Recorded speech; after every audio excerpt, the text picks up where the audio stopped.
दुरूद और सलाम मोहम्मद और आले मोहम्मद।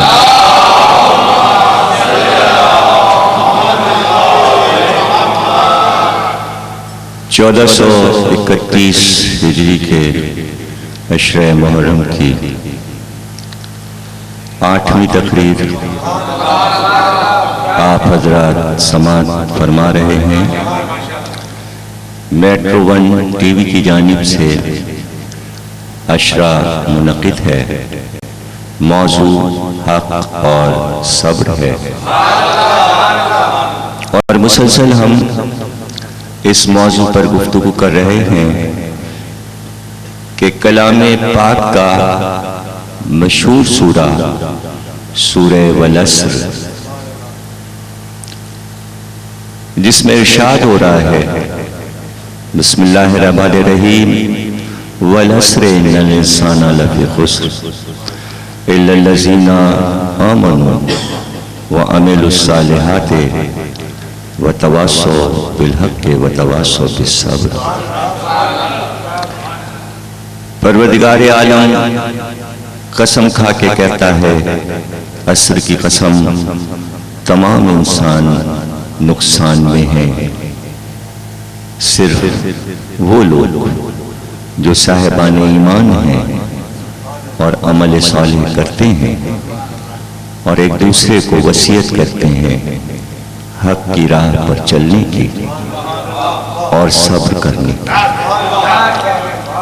आज ह्यूमन राइट्स हुकूक इंसानी का आलमी इदारा जो अक़वाम आलम ने बनाया है और उसका मंशूर पूरे वर्ल्ड के लिए, पूरी दुनिया के लिए यकसां है कि इंसानियत की हिफाजत खुद इंसान को करना है। इंसानों के सिपुर्द ये जिम्मेदारी है कि आप इंसानियत की हिफाजत करें और एक दूसरे इंसान का एहतराम करें। हुकूक इंसानी का इदारा तो अब बना, ह्यूमन राइट्स तो अब नजर आए।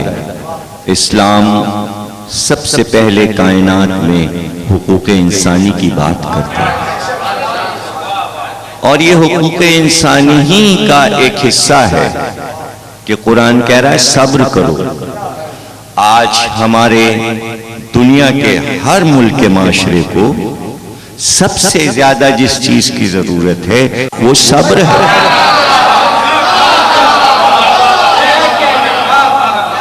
मैं अपनी शुरू की तकरीरों में बता चुका हूं कि सब्र ये नहीं कि सिर्फ रोते रोते चुप कराया जाए या किसी के मरने पर सब्र होता है। मैं ये भी बता चुका कि कुरान कहता है इल्म की मंजिल पर भी सब्र है और जरूरी नहीं कि हर इल्म हर एक के फौरन समझ में आ जाए। बास चीजें इल्म होती हैं लेकिन इंसान उनसे नावाकिफ होता है। आप खुद गौर कीजिए, क्या जिक्र हुसैन इल्म नहीं? तो जिक्र हुसैन एक ऐसा इल्म है कि जिसमें सब्र की जरूरत है और जो जिक्र हुसैन करता है वो दुनिया के हर जिक्र पर सब्र करता है। इसलिए पूरी दुनिया को जिक्र हुसैन पे सब्र करना चाहिए।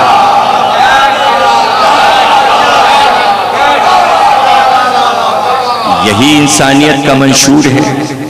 देखिए, माशरे में आप बाहर जब निकलेंगे तो आपको बार बार या खुद आपको सब्र करना पड़ेगा या सामने वाले को सब्र, दो में से किसी एक को सब्र करना है और अगर दोनों में से किसी एक ने सब्र नहीं किया झगड़ा होगा।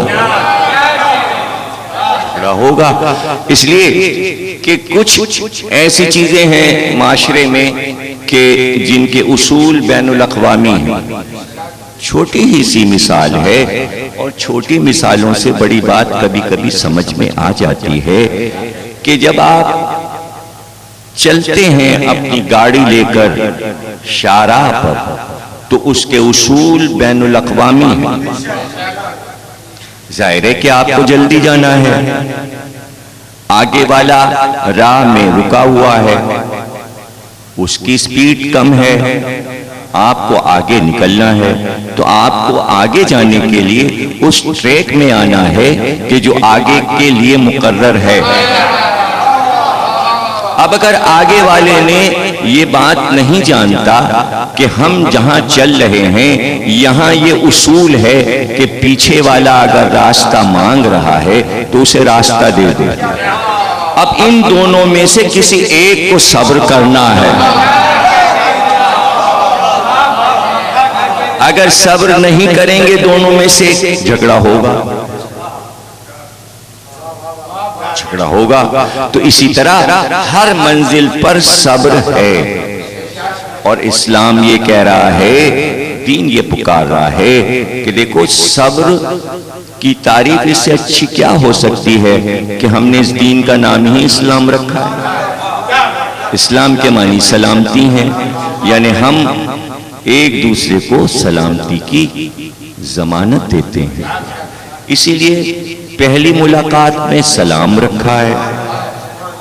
सलाम के मानी ये है कि जब आपने कहा आप पर सलाम हो, यानी हमने आपको सलामती दे दी। और मुसलमान मुस्लिम की तारीफ ये की गई कि जिसके हाथ से, जिसके मुंह से दूसरे को नुकसान न पहुंचे, यानी जबान और हाथ दो ही चीज तो झगड़े में इस्तेमाल होती हैं। मुस्लिम नाम रख कर कहा जबान भी काबू में रहे, हाथ भी काबू में रहे, यानी हाथ को भी सब्र करना है और जबान को भी सब्र करना है, और फिर उसको भी सलाम का जवाब दे के ये कहना है कि भाई हमने आपको भी जमानत दे दी, हमारी तरफ से आपको नुकसान। यही तो हुकूक इंसानी है, यही तो सारे हुकूक इंसानी है। तो यहाँ हर घड़ी सब्र है। जितना सब्र आम होगा उतना शर खत्म होगा। देखिए, गुस्से का ताल्लुक अल्लाह की तरफ से नहीं है, शैतान की तरफ से है।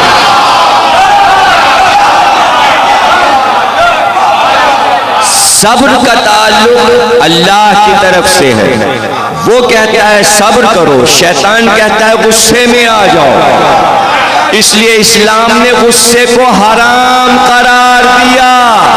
तो जब गुस्सा हराम है, शैतानी काम है, तो सब्र कितना वाजिब हो गया। फिर सब्र की अजमत कितनी बढ़ गई। जाहिर है कि जब परवरदिगार कुरान में अपने नबी की उम्मत को अहकामात की सूरत में हुक्म देता है, तो वो ये भी कहता है कि कहीं तुम ये कह के पीछे ना हट जाओ, हम इस पे अमल कैसे करते, ये बात हमारे समझ में ही नहीं आई। इसलिए अल्लाह ने सिर्फ थ्योरी नहीं पेश की, प्रैक्टिकल।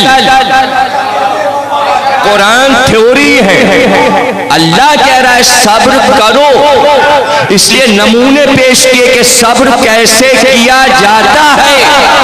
कुरान अकेला नहीं है, कोई बताए तो, कोई समझाए तो, कोई समझाए। कुरान कह रहा है सब्र करो। इंसानों ने पूछा सब्र कैसे होता है? अल्लाह ने आवाज दी, क्यों तुमने हमारे हबीब को नहीं देखा? 13 साल मक्के में उसने पत्थर खाए, उस पे कूड़ा फेंका गया, उस पे गलाजत फेंकी गई। 13 साल उसने सब्र किया, किसी जुल्म का उसने जवाब दिया। जुल्म का जवाब न देना सब्र कहलाता है। लेकिन सिर्फ उसके साथ ये शर्त नहीं है कि आप पर जुल्म हो और आप उसका जवाब न दें। नहीं, शर्त यह है कि जुल्म हो जवाब ना दिया जाए लेकिन अपने मिशन पे कायम रहा जाए। इसी मिशन को आज़ादारी हुसैन कहते हैं, इसी को गमे हुसैन कहते हैं कि जुल्म हो मगर जवाब जुल्म का ना दिया जाए और गमे हुसैन जारी रहे। ये इसी का नाम सब्र है, इसी को सब्र कहते हैं कि भाई हमें अपने काम से काम है, हमें तो जो हुक्म मिला है। आप बताइए कुरान की तफसीर कैसे होती इन सदियों में, कैसे होती? नबी तफसीर करके पर्दा फरमा चुके, आइम्मा पर्दा फरमा चुके, वारिस भी पर्दे में है, कैसे समझाई जाती बात।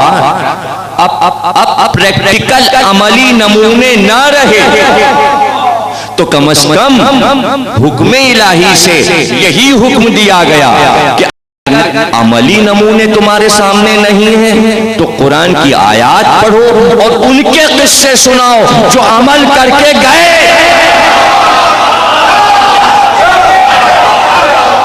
अब उनके किस्से सुनाओ, वो हक की राह पर कैसे चले, वो सब्र की राह में कैसे चले, ईमान की मंजिलें उन्होंने कैसे तय की, अमले साले उन्होंने कैसे किए। ऐसे वाक़यात सुनाओगे तब इंसान माइल होगा। देखिए अब इन किस्सों की जरूरत मुसलमानों को नहीं है। मुसलमान आपस में एक दूसरे से घबरा घबरा के न पूछें और न देखें। ये अमली नमूने और उनके वाक़यात जो सुनाए जा रहे हैं, जब आप ये कहते हैं कि इस्लाम को आगे बढ़ना है, तबलीग करना है, ज्यादा से ज्यादा लोगों को, मुशरिकीन को और काफिरों को कलमा पढ़ा के लाना है, तो उनके सामने हम किसे पेश करें? आज के मुसलमानों को पेश करें या अहले बैत को पेश करें?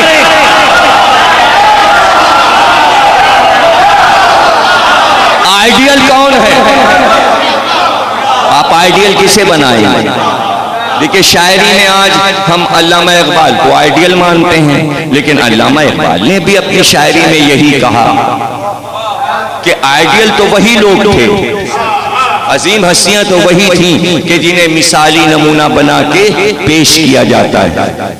किसी ने इकबाल से पूछा कि भाई कर्रारी के क्या मानिए, कर्रारी किसे कहते हैं, कर्रार किसे कहते हैं? तो फौरन जवाब दिया, मी शिनासी मानिए कर्रार चीज, मी शिनासी मानिए कर्रार चीज। तुम मुझसे पूछ रहे हो कि कर्रारी क्या है? ई मकामे अस मकामात अली अस्त, अली के मकामात में से एक बुलंद मकाम कर्रारी है।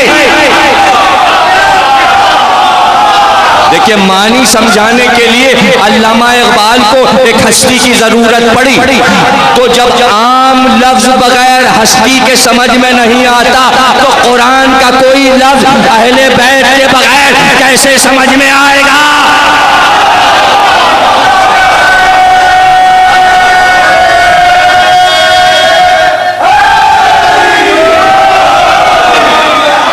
यही अंबिया, यही अंबिया, यही आइम्मा, यही औलिया आपको मिसालों में पेश करना पड़ेगा। देखिए ये सोच कहां से आ रही है, ये सोच कहां से आ रही है कि जरा जरा सी बातों पर शिर्क हो गया, शिर्क हो गया, शिर्क हो गया। अरे कुरान की आयत जो शिर्क के बारे में है उसे गौर से पढ़ो तो कि शिर्क कहां होता है, शिर्क किसे कहते हैं, शिर्क कब हो जाता है। अजीम हस्तियों का जिक्र शिर्क नहीं है, वरना कुरान अंबिया के किस्सों से भरा ना पड़ा होता।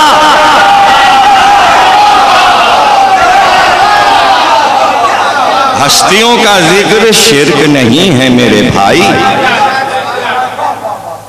आदम का किस्सा एक बार सुना देता, कुरान पढ़ते चले जाओ 10 बार आदम का किस्सा सुनाया, हाबील और काबिल का किस्सा सुनाया कुरान में अल्लाह ने, कभी नूह का किस्सा, तूफान नूह का किस्सा, कभी इब्राहिम का किस्सा।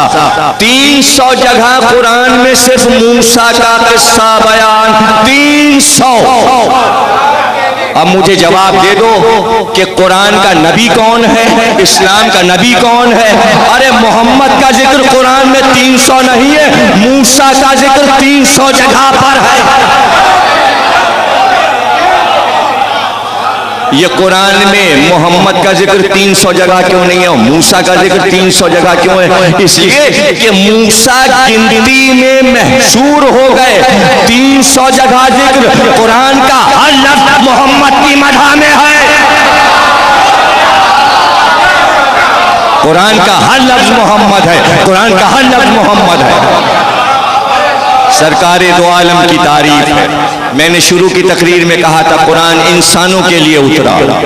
कुरान का मौजू इंसान है, इंसान इंसान इंसान, हर जगह इंसान की गुफ्तगू है। लेकिन अल्लाह की नजर में कोई अफजल इंसान होगा, अगर वो इंसानों से मुखातिब होगा तो उन पर एक अफजल तरीन इंसान उतारेगा, और वो इंसान हर चीज में कामिल होगा।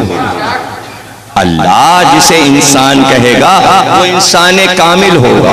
सरकारे दो आलम इंसान कामिल थे, इसलिए कि कोई चीज नाकिस नहीं। सखावत में वो कामिल, इबादत में वो कामिल, शराफत में वो कामिल, नजाबत में वो कामिल, हुस्न में वो कामिल, शुजात में वो कामिल, शुजात में वो कामिल। लेकिन हर सिंबल, हर सिफत का मुजाहिरा कहीं और होगा, किसी और तरीके से होगा। सखावत देखनी है तो वो देखिए, शजात देखनी है तो वो देखिए, इल्म का मुजाहिरा देखना है तो वो देखिए, हुस्न देखना है तो वो देखिए। इसलिए अल्लाह ने औलाद का सिलसिला रखा ताकि जो सिफात हम अंबिया को अता करें वो मिटने ना पाए। तो अली की सूरत में नबी की शजात भी रखी, सखावत भी रखी। हुसैन की शक्ल में शजात भी रखी, हसन की शक्ल में नबी की हैबत भी रखी। अभी तो बच्चे थे दोनों, हसन और हुसैन, 6 और 7 बरस की उम्र थी कि जनाब फातिमा चादर ओढ़कर बच्चों को लेकर मस्जिद में आई और कहा, बाबा इन बच्चों को अपनी विरासत दीजिए। विरासत पर कुरान में गुफ्तगू है। बार बार कुरान ने कहा कि हर नबी अपने से पहले नबी का वारिस होता है। हमारे सरकारे दो आलम आदम के भी वारिस हैं, नूह के भी वारिस हैं, इब्राहिम के भी। इस्लाम तो आदम से आ रहा है ना, तो विरासत में इस्लाम आ रहा है ना नबी के पास, तो इब्राहिम के भी वारिस हैं। हज विरासत में नबी को मिला इब्राहिम से। काबा मिला है, काबा मिला है, इब्राहिम का काबा विरासत में नबी को मिला है। मुहाफिज है नबी, तो मूसा के भी वारिस हैं, ईसा के भी वारिस हैं। अब जो नबी का वारिस हो, अब जो नबी का वारिस हो वो नबी की तमाम चीजों का वारिस होगा। जैसे अंबिया के वारिस मोहम्मद है, हुसैन भी आदम के भी वारिस, नूह के भी वारिस, इब्राहिम के भी वारिस, मूसा के भी वारिस, ईसा के भी वारिस और मोहम्मद के भी वारिस। तो जनाब फातिमा ने कहा बच्चों को अपनी विरासत दीजिए, तो रसूलुल्लाह ने कहा फातिमा मैंने हसन को अपनी हैबत दी, हुसैन को अपनी शजात, यानी हैबत और शजात के मालिक हैं सरकार। हैबत मूसा बहुत मशहूर है, लेकिन सरकार की हैबत अल्लाहु अकबर। अब देखिए कुरानी लफ्जों के, हदीस के लफ्जों के मानी कुछ और होते हैं। हम जो आम लफ्ज बोलते हैं उसके मानी बदल जाते हैं माशरे में, और ये लुगत के अल्फाज जब नबी इस्तेमाल करे या अल्लाह इस्तेमाल करे तो फिर उसी मानी में रहेंगे जिस मानी में अल्लाह ने इस्तेमाल किया है। अगर आप लुगत के एतबार से पुरानी आयात या हदीसों को समझेंगे तो समझ में नहीं आएगी, इसलिए सीरत से समझना पड़ेगा। यानी कुरान का लफ्ज हज लुगत में देखेंगे, हज के मानी है इरादा, अगर वो मानी लेंगे तो आपको ये कहना पड़ेगा मैं इरादे से जा रहा हूं। लेकिन अगर नबी की जबान से मानी लेंगे तो मानिए होंगे मैं हज को जा रहा हूं। समझे ना? यानी सबील के मानी है रास्ता। लेकिन अगर आप पानी रखकर और कहें ये नजरे हुसैन है तो उसका नाम है सबील।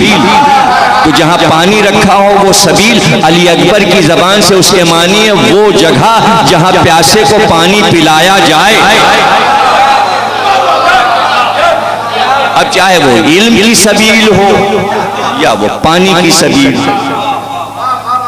यानी मफहूम अपने माशरे के अमल के मुताबिक शारिह जो है शरीयत का मालिक वो लफ्ज को उठाकर कहता है ये है मानी। अरबी में अलम के मानी है बलन, अलम के मानी है बलन। लेकिन जैसे ही आपने कहा अलम तो बच्चे के तसव्वुर में अब्बास का अलम आया।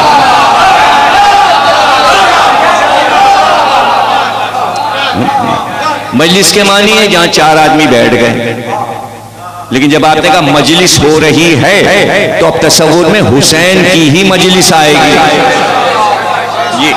ये सारी चीजें बहुत ज्यादा रोशन दिल के साथ समझने वाली, रोशन फिक्र हो, जिहानत भी हो, दिल भी रोशन हो। तो कभी आपने ये सोचा कि ये 14 सदियों से जो अली के कारनामे शजाअत के किताबों में लिखे जा रहे हैं, सुनाए जा रहे हैं, बद्र को यूं फतह किया, उहद में यूं फाते रहे, खंदक की लड़ाई में इस तरह अली फाते रहे, खैबर में इस तरह मरहब को कत्ल करके फाते रहे। तो क्या मतलब है इसमें ये कहना कब तक, ये मतलब कब तक क्या मतलब? मतलब मफहूम भी समझे आप। अल्लाह कहता है मेरा हबीब शुजा है, लेकिन किसी लड़ाई में मोहम्मद ने तलवार नहीं चलाई। अब अगर अली तलवार चला रहे, ये अली का जाती अमल नहीं है, ये मोहम्मद का अमल है। अली की शजाअत मोहम्मद की शजाअत।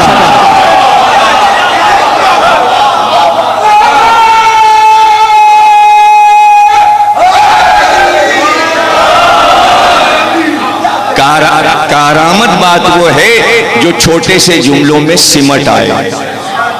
जरूरी था कि कायनात पर अली की हैबत बैठे शजाअत की राह में। यानी खुदा चाहता था, अल्लाह ताला चाहता था कि अली की शजाअत का सिक्का दुनिया के तमाम इंसानों के दिलों पर बैठ जाए।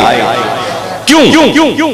इसलिए परवरदिगार चाहता था ताकि ये तय कर दें एक ज़बान होकर सारे इंसान, मुसलमान नहीं, सारे इंसान, यहूदी, ईसाई, ये वो, अहले हनूफ, सब ये तय कर दें कि दुनिया में अली से ज्यादा बहादुर कोई नहीं गुजरा। फैसला यही है कि अली से बड़ा बहादुर कोई नहीं गुजरा। देखिए सिमटी बात, वो जो हजारों सफों पे फैली है, अली यूं लड़े, अली यूं लड़े, बद्र में यूं लड़े, खैबर में यूं लड़े, इसको समेटिए और समेट के एक जुमले में लाइए, अली से बड़ा बहादुर कोई नहीं। ये जुमला यहां तक लाने के लिए परवरदिगार ने क्यों चाहा कि सारी शजाअत सिमट कर एक जुमले में आए कि अली से बड़ा बहादुर कोई नहीं। अब वही राज तो बताना चाह रहा हूं कि क्यों दुनिया ने ये तय कर दिया और क्यों अल्लाह ने ऐसा चाहा। उसको समझिए। एक दिन किसी शख्स ने कहा अली तुमसे बड़ा बहादुर अरब में हमने किसी को नहीं देखा। तो पलट कर कहा क्या कहता है तू, वाह हो तुझ पर, अरे मुझसे कहीं ज्यादा बहादुर मेरा बड़ा भाई मोहम्मद था।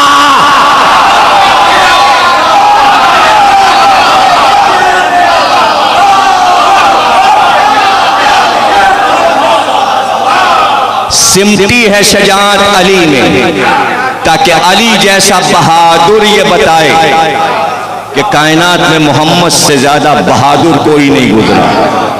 तलवार नहीं चलाई, लेकिन अल्लाह ये भी चाहता है कि तलवार भी न चलाए और ये भी साबित हो जाए कि मेरे हबीब से ज्यादा कोई बहादुर नहीं।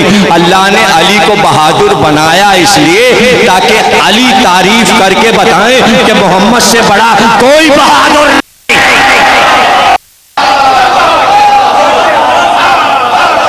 हमारे सरकार, हमारे नबी से ज्यादा बहादुर कोई नहीं। इसमें परेशानी क्या है? जो तलवार न चलाए और बहादुरी साबित हो जाए। तो ऐसे तो बहुत से काम हुए हैं दीन में कि नहीं हुए और हो गए। अरे नहीं हुए और हो गए। इस्माइल हुए, ज़बीउल्लाह बन गए। मोहम्मद ने तलवार नहीं चलाई मगर अश्शे आलम हो गए। बहादुर इसलिए कि अदब में, शायरी में बड़े बड़े शुअरा, बड़े बड़े, देखिए वो जो एक ऐसी मावराई मंजिल पर आ जाते हैं अदीब और दानिश्वर और शुअरा, तो उनकी नजर में अवाम की तारीफ कुछ होती ही नहीं। हो रही है तो हो रही है। तो मीर अनीस की भी बहुत तारीफ हुई, लेकिन उन्होंने खुद कहा तारीफ करें खास तो है काम की तारीफ, तारीफ करें खास तो है काम की तारीफ। कब मानते हैं अहले सुखन आम की तारीफ? अगर पूरा अरब कहता कि मोहम्मद बहादुर थे, इसलिए अल्लाह ने अली जैसा बहादुर भेजा कि अली कहे मोहम्मद बहादुर है।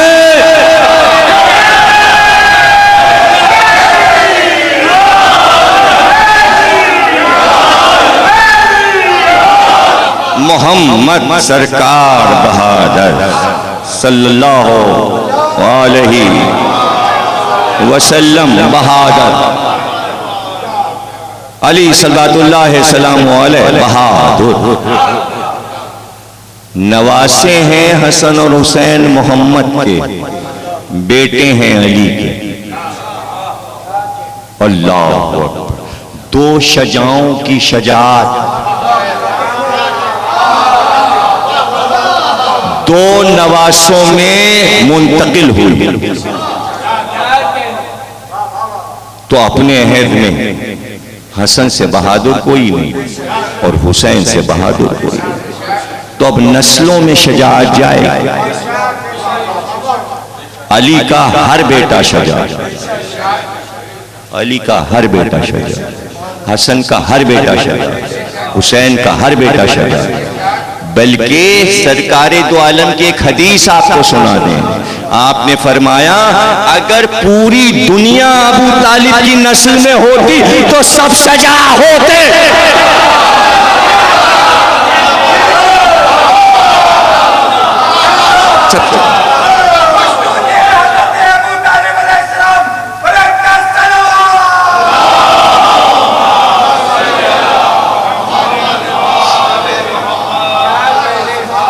अबू तालिब की नस्ल में जो आया उसकी शजाअत तारीख ने लिखी। तो हसन भी शजा और हुसैन भी शजा। तो हुसैन अली की औलाद यानी अपने भाइयों को करबला लेके आए, और भाई की औलाद यानी हसन मुश्तबा की औलाद को लेकर आए। एहतियात तो देखिए कि विरासतन शजातें जहां आ रही थी, और फिर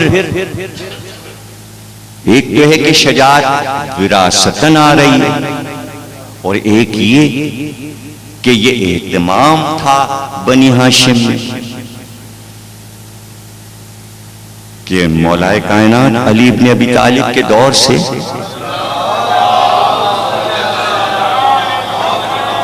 बच्चों को तलवार चलाना, नेजा चलाना और शहसवारी बाकायदा सिखाया जाता है, बताया जाता है। और यम्बो के मैदान में मदीने से करीब पहले मौलाए कायनात खुद सिखाया करते थे, और उसके बाद हजरत मुस्लिम इब्ने अकील खानदान के बच्चों को फुनून सिपहगरी सिखाते थे। खुद हजरत अब्बास अलमदार ने हजरत मुस्लिम से 16 साल की उम्र से सीखा था। उससे पहले मौला अली से तलवार चलाना सीखा। देखिए शजात मौजूद है, बाजुओं में ताकत है, लेकिन एक मैदान में सब जमा होकर मुजाहिरा कर रहे हैं। 13 साल का बच्चा, 9 साल का बच्चा, 10 साल का बच्चा, और लोग देखने आ रहे हैं। भाई अली अकबर तलवार चला रहे हैं, भाई ये कासिम तलवार चला रहे हैं, ये ओनो मोहम्मद तलवार चला रहे हैं।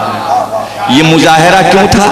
ये मुजाहिरा इसलिए था कि पूरे अरब के एक आदमी की जबान पर यह जुमला हो कि बनी हाशिम के बच्चों से ज्यादा शजा रुए जमीन पर कोई नहीं है।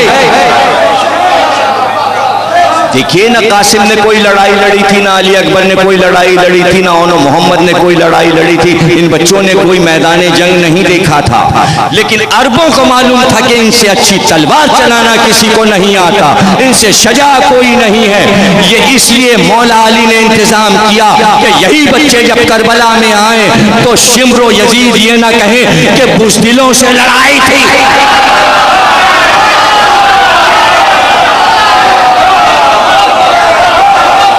शजाओं से जंग थी, शजाओं से जंग। और फिर जैसी जंग की है एक एक बच्चे ने और एक एक जवान, तारीख गवाह है, मकातिल गवाह है कि 13 बरस का सिन पूरा हुआ था और 14वें बरस में आए थे कासिम इब्ने हसन, और इस कमसिनी में वो जंग की है हसन मुश्तबा के बेटे ने। बल्कि ये भी कह दिया रजस ने कि अगर तुमने मेरे बाप को लड़ते हुए नहीं देखा, अब मुझे लड़ते हुए देखो, मैं हसन मुश्तबा का लाल हूं। और यही वजह है कि हजरत कासिम को इतने एहतमाम से इमाम हुसैन ने रुखसत किया। एक तो तमाम मुजाहिदों सबसे मुश्किल से इजाजत हजरत कासिम को मिली, इसलिए कि जब भी हजरत कासिम ने इसरार किया कि चचा मुझे जाने दीजिए, तो इमाम हुसैन मना कर देते, कासिम हम तुम्हें नहीं जाने देंगे। और जुमला एक ही क्या, तुम मेरे मरहूम भाई की निशानी। कितनी मुश्किल मंजिल। और कासिम का ये जज्बा कि हम चचा की नुसरत करने के लिए जाएं, हम चचा की नुसरत करें, हम दीन की नुसरत करें। और आज का मार्का, आशूर का मार्का, क़यामत का मार्का है। और बार बार चचा के सामने आते हैं, चेहरे को देख के रो देते हैं, लेकिन कहते हैं हम कासिम तुम्हें नहीं जाने देंगे। मायूस हो गए कासिम, इजाजत मांग कर तन्हा खैमे में आके बैठ गए। तो मां ने देखा का कासिम इतने उदास क्यों हो तुम, सर को झुकाए बैठे हो, मैदानी जंग की इजाजत क्यों नहीं लेते? का मां बार बार हमने इजाजत मांगी, लेकिन चचा इजाजत नहीं देते। तो बेख्तियार मां ने कहा, बेटा जब तुम छोटे थे 3-4 साल के, तब तुम्हारे बाप की शहादत हुई, तो दुनिया से जाते वक्त उन्होंने एक वसीयतनामा लिखकर ताबीज की शक्ल में तुम्हारे बाजू पे बांधा था, और ये कहा था कि जब कोई मुसीबत का वक्त आए तो इसे खोल के पढ़ लो। बेटा जरा बाजू का ताबीज तो खोलो।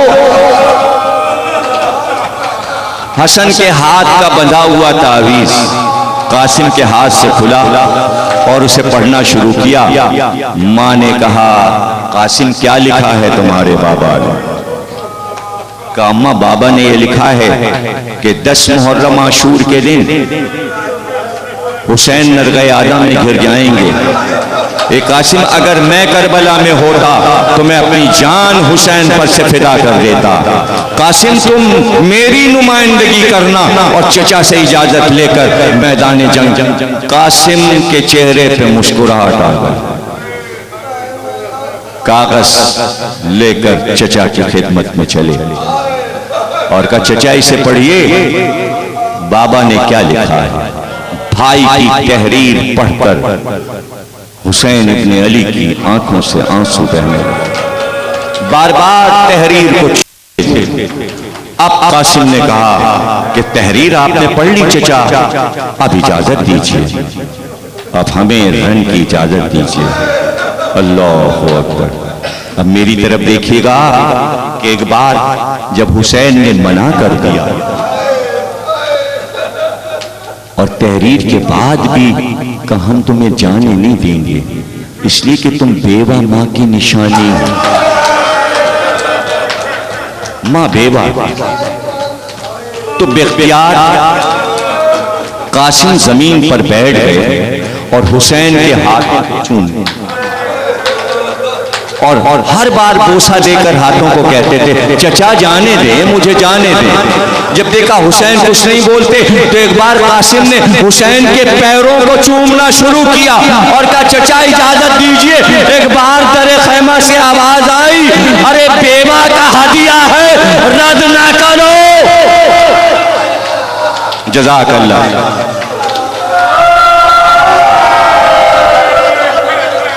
आज 7 मुहर्रम है, आज 7 मुहर्रम। आप अज़ाखानों में जाएंगे तो आप ये देखेंगे हर मजलिस के बाद कासिम की मेहंदी बरामद हो रही है। ये क्या है कासिम की मेहंदी? ये एक माँ का अरमान है कि मेरा लाल दूल्हा नहीं बना, मेरा लाल दूल्हा नहीं बना, मेरे लाल की शादी नहीं। हाँ, मदीने में कासिम होते तो बहुत धूम से शादी होती, इसमें किसी की परेशानी की बात नहीं है।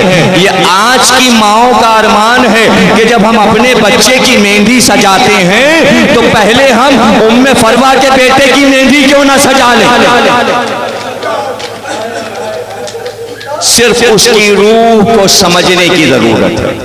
आप जाएं, अजमेर शरीफ जाएं, मोइनुद्दीन चिश्ती के मज़ार, 7 मुहर्रम को वहाँ मेहंदी निकलती है। आप दिल्ली में जाएं, निज़ामुद्दीन औलिया के मज़ार पे 7 मुहर्रम को वहाँ मेहंदी निकलती है। आप गंज शकर के मज़ार पे जाएं, वहाँ भी मेहंदी निकलती है। आप शहबाज कलंदर के 7 शरीफ जाएं, वहाँ भी मेहंदी निकलती है। जितने मज़ार हैं सादात के पाको हिंद में, हर मज़ार पर कासिम की मेहंदी निकलती है। कभी किसी ने इसको बिदअत और बातिल नहीं कहा। क्यों? इसलिए कि शमें रोशन होती हैं, पाकीज़ा शय मेहंदी सामने होती है और याद एक माँ के अरमान की याद आती है कि हम अपने बेटे के लिए तो कितनी धूमधाम करते हैं। और करबला के ये मुजाहिद जिनका ब्याह मौत के साथ हुआ, अरूसे मर्द इनके सामने। नजमा फिंदी ने कहा, प्रेम नगर का पंथी कासिम मौत से ब्याह रचाए गया, हंसी खुशी का जाना ठहरा, दूल्हा बनकर आए गया। इसीलिए हम कासिम दूल्हा कहते हैं। ये सिंबल्स हैं, सिंबल्स। जैसे कि मैंने कल की तकरीर में कहा था कि सजाया जाता है, सजावट होती है। जमजम सजावट है, काबे का पर्दा सजावट है, हजरे अस्वद सजावट है, मकाम इब्राहिमी सजावट है, 4 दीवारी काबे की सजावट है, काबे की छत सजावट है, काबे के सोने का दरवाजा सजावट है, अल्लाह के घर की सजावट है। तो उसी तरह उनके जिक्र की सजावट है जिन्होंने अल्लाह का घर बचाया। इसमें कोई परेशानी की बात नहीं है। ये सिर्फ इतनी सी बात है कि अगर हमने मेहंदी देखी तो कासिम की याद आई, 4 आंसू और ज्यादा गिर गए उन शहीदों पर जलती हुई शमाओं को देखकर, मेहंदी को देखकर। तो कहां थी मेहंदी करबला में? ये तो हम सजाते हैं, वहां तो खून की मेहंदी थी। मां सेहरा कहां था? वहां तो सर से खून की धारें थी। अल्लाह अकबर। कासिम को भेजा, सर पे अमामे का शमला बांधकर सिरों को लटका दिया। जैनब ने कहा इस तरह तो किसी को नहीं अमामा पहनाया। का जैनब कासिम को दूल्हा बनाया है। कुर्ता पहनाकर गरेबान चाक कर दिया। बीबियों ने पूछा ये गरेबान क्यों चाक किया? कहा ताकि सामने लोग देख लें कि बच्चा यतीम है। यतीम पे जुल्म नहीं किया जाता, इस पे तीरों की बारिश ना हो। मगर अल्लाह अकबर, पूरी तारीख और मक्तल करबला का पढ़ लो। जितने पत्थर कासिम को मारे गए, जितने तीर कासिम पर पड़े, और फिर भी जुल्म की हद खत्म नहीं हुई। नेज़े का वार कासिम पर हुआ, सीने के पार हो गया। नेज़ा सीने के पार हो गया। कासिम घोड़े से जमीन पे तशरीफ लाए। अरे बहुत जुल्म हो गया, मगर जुल्म की हदें बढ़ गई। अभी तो कासिम जिंदा थे कि घोड़े कासिम पे दौड़ाए गए। इधर के घोड़े इधर, उधर के घोड़े इधर, और कासिम करवट लेते जाते और पुकारते चचा बचाइए, चचा बचाइए। जब हुसैन कासिम के पास पहुंचे तो सर पकड़ के बैठ गए। का मेरे लाल, अरे वाह हो इस दुनिया पर तू पुकारता रहा और चचा तेरे पास न पहुंच सका। पामाल लाशा अबा में टुकड़ों को रखकर करे खैमा पर लाए। बारेला अमल साले को कबूल फरमा। बहक़ मोहम्मद और आले मोहम्मद पाकिस्तान की हिफाजत, मुल्क को मुस्तहकम फरमा, तमाम मुसलमानों में इत्तेहाद फरमा, ताजील फरमा, ज़हूर फरमा। यूसुफ सानी मेरा जे दुलारे कासिम